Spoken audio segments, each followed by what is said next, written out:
嗨，大家好，我是坦平叔。今天是2025年4月14号。这一期咱们聊一聊精兵简政。说到精兵简政说到变法，咱们就会想起这个马斯克在美国搞的变法。马斯克1月份雄心壮志雄心勃勃，要把美国的400个机构还是200个机构减到99个，大概这样吧。但是这个80多天过去了美国也是搞得鸡飞狗跳效果怎么样？大家自行判断。那么在咱们这儿呢，大国也有这样的呼声而且有的地方也有这样的改革，也就是精简部门，对吧？精简这个编外人员精简公务员。但是这个效果怎么样呢？我们今天看一个报道，马斯克变法，对吧？在美国恐怕最终是无疾而终那看咱们这儿它是什么样一个结局？一个叫风文社区的刊登了一个文章，这个作者应该叫什么读成记工作室，它的标题叫一个10万人口小县精简了10个部门后。它这文章应该是昨天前天的它的第一部分说他说改革主要是地方的自选动作。他说新修的高铁站在半山腰上，干净开阔，走出洁白的 LED 灯笼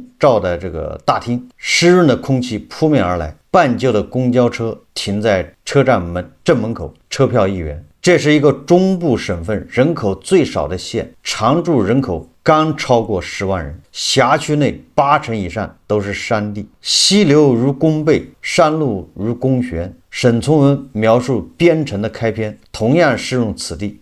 这个沈从文这个边城好像说的是湖南吧，还是云南？我记得不太清楚这文章说的是中部省份我记得人口最少的这个县是陕西的，跟四川交界的地方有个县，人口只有几万人，2万人吧，最小的县。他说农居错落着依山而建，不远处的茶山层层峦叠嶂，从高处看就像一座立体的城，有一个河流蜿蜒而过，包裹着小县。但是现在呢，正是枯水期，所以那个河你也基本看不见了。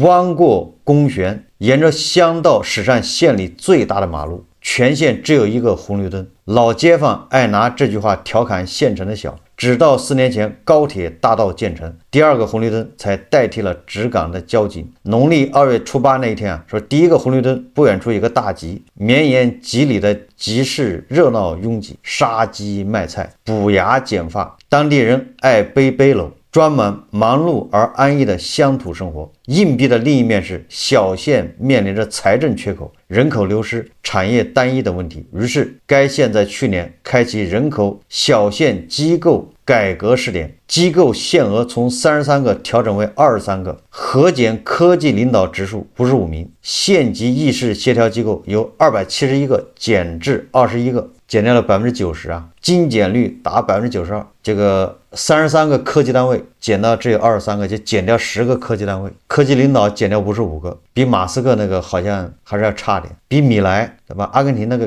更差一点。这个人口小县瞬间汇聚了不少目光，但在波澜之下，这场改革会给小县带来哪些变化？说位于省内西北部这个被山地包围的小县人口着实不多。2024年末，户籍人口14.8万人，常住人口10.48万人，是该省人口最少的县。在全国，常住人口少于10万人的只有246个县。这个小县以茶叶闻名，一出高铁站就能看到相关的宣传大字，但茶叶几乎是这个县唯一的产业。2024年全县实现地区生产总值35.48亿元，较1年前增长2.1%，也是全省 GDP 最低的县。麻雀虽小，五脏俱全，机构和财政供养的人员不会少，这个大家都能想象得到什么机构都有。当地媒体曾说在这个人口小县，在编人员占常住人口比例达3.93%，高于全省平均水平。财政供养能力不足，财政供养人员多，机构小散弱现象突出。走在县城内，各个政府大院存在感确实尤其强。在这里，个体经济繁荣，但大公司并不多，面积相对较大的产区不是茶厂就是政府机关。穿过县城的公交一路，多数站名以机关单位命名。今年年初，该县县委书记在接受媒体采访时提到，2024年该县挑起了全省人口小县机构改革试点的重任，全县机构限额由改革前33个调整为23个，核减科技领导职数55个，产业园区编制科技领导职数分别精简69%、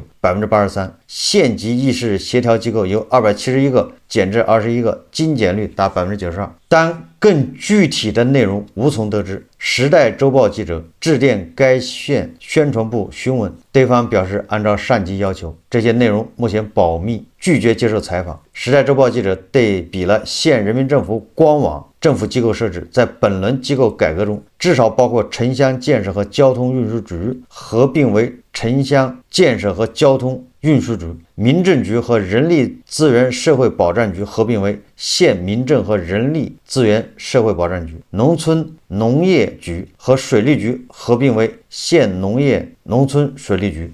说改革主要是涉及领导，局少了，局长就少了，这就是科级单位啊。领导职位上有点调整，可能退休后待遇上有点变化，但工作还是那些工作。当地一名在编人员龙某化名啊，说告诉时代周报记者，或许山水锻造了当地人的生活态度，卷似乎不是当地人热衷的工作方式。就是当地人比较安逸吧，不喜欢卷。说身边朋友也有考公的，但难度挺大。本地找工作的话，工资比较低，一般就2-3千。有些比较佛系的就留在家乡做自媒体，直播还挺多的。这里的生活很悠闲，肯德基都开了，也有了高铁，但更多的年轻人还是选择外出打工。本地人燕燕是00后，在毕业后没有立刻上班，在网上做约拍。说机构改革并没有给普通人的生活带来什么变化，对于是否会节省财政开支，龙某也没有给出肯定的答案。他所在的单位合并成农业农村水利局后，工作没有显著变化，反倒是由于合并后人数太多，原本的办公室坐不下，合署办公也不现实，甚至考虑要盖个新房。开大会的时候，2个局合在一起200多号人，原本局里坐不下，现在只能外界地方开会。龙蒙说，你看看啊，初衷都是好的，结果你一精简机构啊，还检出问题出来了，又要盖新楼，你说这都叫什么事？精简本来是做减法，居然搞出加法出来了。裁撤精简率达到92%的县级议事协调机构，根据中央机构编制委员会的定义，是指为了完成某项特殊性或临时性任务而设立的跨部门协调机构，例如扫黑除恶专项斗争领导小组、整治养老诈骗专项行动领导小组等。实际上在近年，这个中部省份多地撤销了议事协调机构。去年8月，该省另一个县政府撤销乡镇设置的各类议事协调机构超过1400个。省内多地在撤销议事协调机构的通知中，也都指出乡镇一级不再设议事协调机构。说这么看，前述省内人口最小县域减少250个县级议事协调机构也并不是孤立，且协调机构并不涉及编制调整，大多属于临时机构，改革压力相对较小。这文章说啊，正如县级议事协调机构的各地面临广泛裁撤，人口小县机构改革在多地上演。这一轮机构改革主要从山西开始。2020年4月，根据山西省委部署要求，以大部制扁平化为原则，机构改革在河曲和福山2个试点县开展。改革后，河曲县财政供养人员比例由32:1提高到40:1，财政供养人员啊40:1，这里面有没有包含那些什么辅警啊、城管呢？就是编外人员，实际上他也是财政供养，但他又不是编制内。如果把这些都算上，恐怕就10:1了吧，10个人养1个人。这个咱们推测啊。党政机构由36个精简为22个。常住人口8.8万的楼房县公布的改革结果更直接。根据山西楼房县委组织部2023年1月发布的，其圆满完成53个涉改单位挂牌工作，整合拆并33个单位，精简人员编制341名，下沉乡镇人员编制56名，节约人员经费3410万余元。运行经费约990万元。说此后啊，青海、内蒙古、安徽、湖南等省份陆续开展经验学习或推进试点。中央编办主任披露，在97个人口小县开展机构改革，取得了初步成效。由于人口持续流出，县里多家幼儿园已经关闭。根据西北政法大学法治学院教授汪世勇总结说，本轮人口小县机构优化改革的主要举措包括机构合并、人员精简、服务提升3个方面。服务提升主要指加强乡镇街道工作，推进编制资源下沉。人口小县机构优化改革的初衷不在乎减少行政开支，提高行政效率，将党委和政府的一些职能相同或相近的部门合并，表面是精简机构、精简人，但追求的目的是高效、便捷、公正、公平。他在文章中写道除了提升行政效率、减少财政开支，更是改革的核心目标。回看山西改革的初衷，源于2019年底，时任山西省委主要领导在基层调研时，发现全省人口小县普遍存在一些共性问题：财政供养入不敷出，财政支出主要依靠政府转移支付。从人口入编制比例看，财政供养人员比例不很合理，党政机关和事业单位人浮如事，普遍存在等靠要的思维惯性。说，例如河曲县2021年财政预算收入10.6亿，预算支出19.5亿，其中用于财政供养人员支出6.7亿元，包括在职人员工资、社保、绩效支出5.8亿，补贴离退休人员9000万，也就是一个10万人的小县城，他就开支这么多，全靠大家养全靠叫转移支付，坐吃山空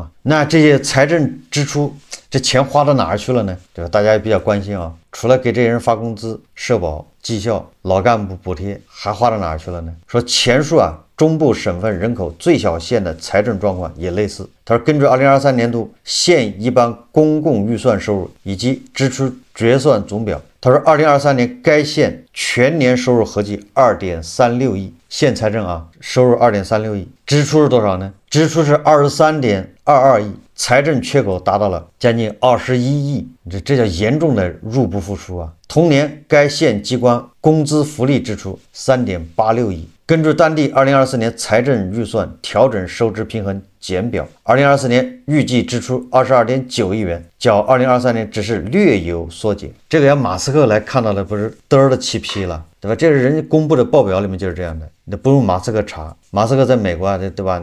他那个效率部把人家服务器对吧？那数据扒下来一分析，总之这个到现在为止没有实锤，有没有查到哪个人或者哪个部门真的在贪赃枉法，但是搞得鸡飞狗跳。你看咱们这儿你不用扒，对吧？这报表里就这么写的收入2.3亿，支出23亿。那你说养这么多人干什么？这觉得拿钱养着的大头转移支付不就是大头吗？那么这个县的财政支出都投向何处呢？这23亿花在哪儿呢？民生是支出大头。2023年，教育、文化体育与传媒、社会保障和就业、卫生健康、农林水务、住房保障等6项民生支出占一般公共预算支出的59%，就是60%都用在民生方面。说在当地大力支持建设的举重运动学校，学生食宿学费全免，今年学校收到的生活补助又将提高40%。在县内的其中一个村，投资200余万元冷链物流中心尚在建设中，将帮助当地农业发展。正值樱花季，当地重金打造旅游景区，落英缤纷，不收门票，也没有商业设施，游客不多，大半是在此约拍直播的人们。我大概知道了就是这些钱都花水里了，没有产出的。你看，投资200万冷链物流中心，这玩意儿运营起来成本得多高那地方有什么冷链要用帮助当地农业发展，那当地农业值不值200万都是个问题。花200万搞一个冷链物流中心，每个月运营成本多少？然后就搞个举重运动学校，一个小县城办举重运动学校是准备干什么呢？这是政府补贴花钱学生食宿学费全免，那就是政府花钱嘛。然后重金打造旅游景区，这是花钱打造，但是不收门票。你收门票没人过去是不收门票，也没有商业设施，那你这钱不就扔水里去了吗？这就是面子工程，形象工程。机构改革的成效尚未体现在财政中。现如今，这个人口小县的财政收入依赖善级补助。2023年全年获得善级补助收入19亿元，对转移支付的依赖度超过80%以上。这19亿从哪儿来的？现在一个突出的问题是，在财政收支紧平衡的情况下，必然会产生像中部省份这样的地方希望减少财政压力，找个地方做精简机构的地方试点。国民经济研究所副所长、中国经济体制改革研究会常务理事王小鲁在接受《时代周报》记者采访时直言，但是省里的压力和市县的感受未必一致。对于部分县来说，拿惯了善级的转移支付，但现在突然要裁减编制，既得利益会受到很大影响。那么在改革任务前想办法交差，还是真的想做到位，取决于各种因素。所以读到这儿的时候，我就觉得大国才需要马斯克这样的人。当然了，马斯克那人搞运动不行啊，我是坚决反对的。但是需要像马斯克这样的人雷厉风行，把这不合理的开支全砍掉。那马斯克干的不就这事吗？把这国际开发署什么经费全砍掉。如何避免陷入怪圈？事实上，人口小县已经多次进行过机构改革，实际上越改越多啊。本来机构改革是要省钱、节约开支，结果他越改，这开支越多，就问你服不服吧？都是打着改革的旗号啊。复旦大学国际关系与公共事务学院教授在文章中写道说人口小县大部制改革在20世纪90年代已经发生过，比较典型的地方是陕西黄龙县，2000年以来又有湖北随州市的改革。从改革方式上讲，他们共同特点包括都是在善级受益或进行试点的情况下开展。黄龙县是唯一的例外，采用的都是大部制的改革方式，将党政和政府一些职能相同或相近的部门合并。然而改革最终的结果往往是回归原有体制，也就是改来改去绕了一圈回去了，钱没少花，编制又多了。主要原因是大部制式的改革导致了机构部门上下不对应，与单一的集中体制的组织结构体系不相称。陕西黄龙县机构改革失败的案例曾引发诸多关注。黄龙县在1992年曾经历大刀阔斧的改革，号称雷响三秦，雨落黄龙，但因为下改上不改。什么意思呢？我说简单一点啊，就是那个你上面的市级单位啊，它是住房建设，这个是一个局，交通部交通局是一个局，这2个单位。但你到下面县的时候，它2个变成1个了，城乡和交通局。那你说上级安排工作开会怎么开呢？上级是住建部住建局开会，下面这个住建和交通局一起去，因为他们合并了嘛。然后这个上级单位这个交通部交通局开会，那下面也是这2个一起去。然后这下面有什么事情要报告请示，怎么请示呢？以前都是单线啊，就是你下面是住建，上面也是住建，下面是交通，上面也是交通。现在因为上面没改，下面改了，合到一起，所以它上行下效，这个往上汇报和往下传达都会出问题。我们觉得这多简单啊，但我告诉你啊，在这个官僚体制里面，它就是不简单，谁都不想担责任，一个萝卜一个坑，所以这种改革最终就要失败。他说到2001年，黄龙县政府机构有308个，比改革前多了100个。那越改越少，它越改越多。他说全县财政供养人口达到4565人，远远超过改革之前的3000人。不过2024年7月，黄龙县再次宣布机构改革完成。这个常住人口4.1万人的小县，目前只有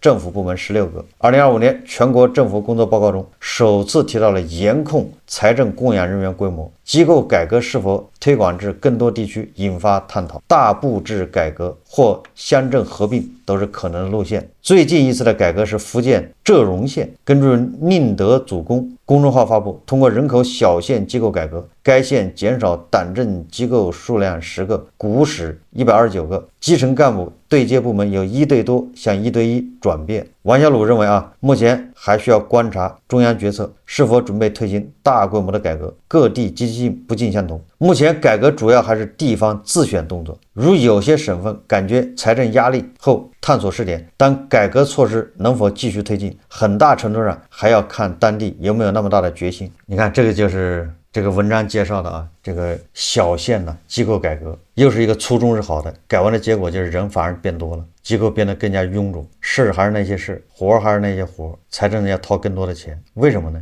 实际上这些机构精简啊，这个小县的这些所谓的这个精简人员都是形式主义，本身就是个事。在我看来啊，这些小县这人口小县根本就没必要存在，把一些小县合成一个大县，而不是说在小县城里面机构精简，对吧？10万人的小县，你就直接把它变成2个乡、2个镇，合并成2个镇，然后再并到附近的大县里，几个小县变成一个大县，或者一个大县一个小县合并，那小县就变成，对吧？就变成2个镇。我觉得只有这种思路才是真正的这个叫精简裁撤，因为现在的科技手段啊，都是大数据，对吧？通讯手段、交通手段都比以前发达，完全就是可以扁平化管理。现在一个省啊，好像有10几个地级市，有的是20多个，下面上百个县，一般都是这样的啊，有的70、80个县，就是咱们是3级机构啊，就是省、地级市下面县，一个省大概有10几个地级市，10几个地级市下面有70、80或者100个或者100多个县，就一个地级市大概有10来个县。真正的改革那就是省这一级不动，地级市取消没了，省直接管县，那县呢要合并，你100多个县，你要合成50个县，小县就没了。因为现在的管理手段可以做到啊，对吧？那这样就中间你裁掉一级，地级市没了，县合并，这样你才能做到真正的机构和人员叫缩编裁减。或者你实在喜欢有地级市啊，那就是一个省也就5个地级市，每个地级市下面也就10个县，你就合并去吧。简而言之啊，就是行政区划上面进行合并，而不是在一个县里面把那机构合并，没有意义。你人又裁不掉，对吧？这个局是20个人，那个局30个人，你一合并变成50个人。哎，本来说2个局长，你一合并就1个局长，但是副局长多了，不一个道理吗？或者副局长没多，对吧？那就相当于少3个副局长，这3个副局长又去人大了，还是科级待遇，你有什么区别呢？这是第一个，我认为就是行政区划上面进行改革。合并，因为现在有条件已经具备了，对吧？现在是人工智能了，都不需要那些文商会海的，这要做减法。第二个什么呢？第二就是那财政开支你往哪儿花？刚才你看举例子啊，又是修公园，对吧？又是办什么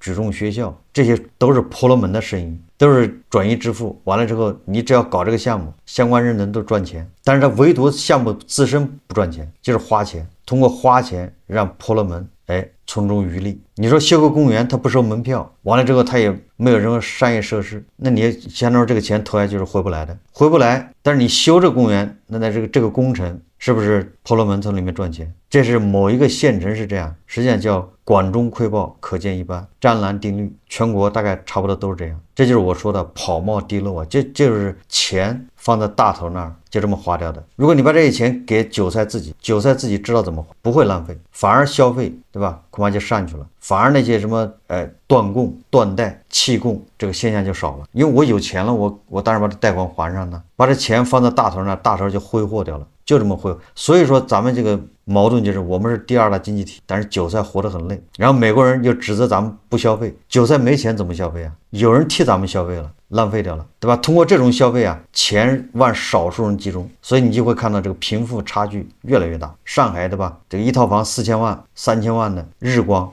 杭州也是，北京也是，但是那些卖100、200万的那个韭菜的刚需房就是卖不动，那韭菜没钱呢，对吧？美国人老说咱们不消费，那是咱们不消费吗？没钱，对吧？钱是在大头那儿，大头挥霍了。一个小县财政收入这2.3个亿，开支是23亿，那20亿都花的谁的钱呢？不就是大头的钱吗？大头就是你我的，我们攒下的财富被他花掉了，花哪儿了？就花在这些地方，婆罗门赚走了一部分啊。你看，这就是一个运行的机制。你说马斯克在这儿搞这个，他不是得了气批了吗？就这样，你减还减不了，越减还越多，这个确实符合逻辑啊。因为你改革动了既得利益的这个利益啊，那能行吗？所以你越减只会越多，因为这些婆罗门他也把持着改革，那肯定对他有利的方向改啊。表面上精简，实际上是在浪费。所以我刚才说的啊，那你说这些县城怎么办呢？或者这些县城的民生问题就不解决了是吗？这地方穷就让它穷是吗？不是这意思啊。所以最好的办法就是把它合并，对吧？你把那些，因为这个小县城、小县一共在10万人都不到，几万人，你就把人别搞什么农村了，你把它往城里面迁，往镇上迁，尽量往县城里面迁，大家聚到一起，这样提供公共服务、公共产品，成本都低啊。如果把这些人都迁到市里面去，你也没必要搞一个什么举重学校啊，市里面就有举重学校，把那好苗子送到那儿去，没有必要再投钱几百万上千万的再建一个学校，你建了那个学校也招不了几个人，不就是浪费吗？我就不明白一个县城要搞个举重学校干什么？你有那么多举重人才吗？你搞那么多人去练举重干啥？不就是浪费吗？对吧？找各种各样的合理的这个借口去浪费，申请经费，然后打着名义是保民生。所以涉及到县城啊、农村这个，最好的办法是把人往城里面送，人口集中到城里面去，对吧？利用现有的城市加以改善，来保障这些进城的这些农民的这些权益和服务，这样成本低啊，而不是在农村里面再造一个城，那个一成本大，第二个效率低，越减越多，这个恐怕也是我们的特色啊，这恐怕也就是改革的难点所在。好，这期节目我们就聊到这里，感谢大家收看。如果喜欢我的节目，欢迎订阅转发，也可以在下方留言评论，谢谢大家。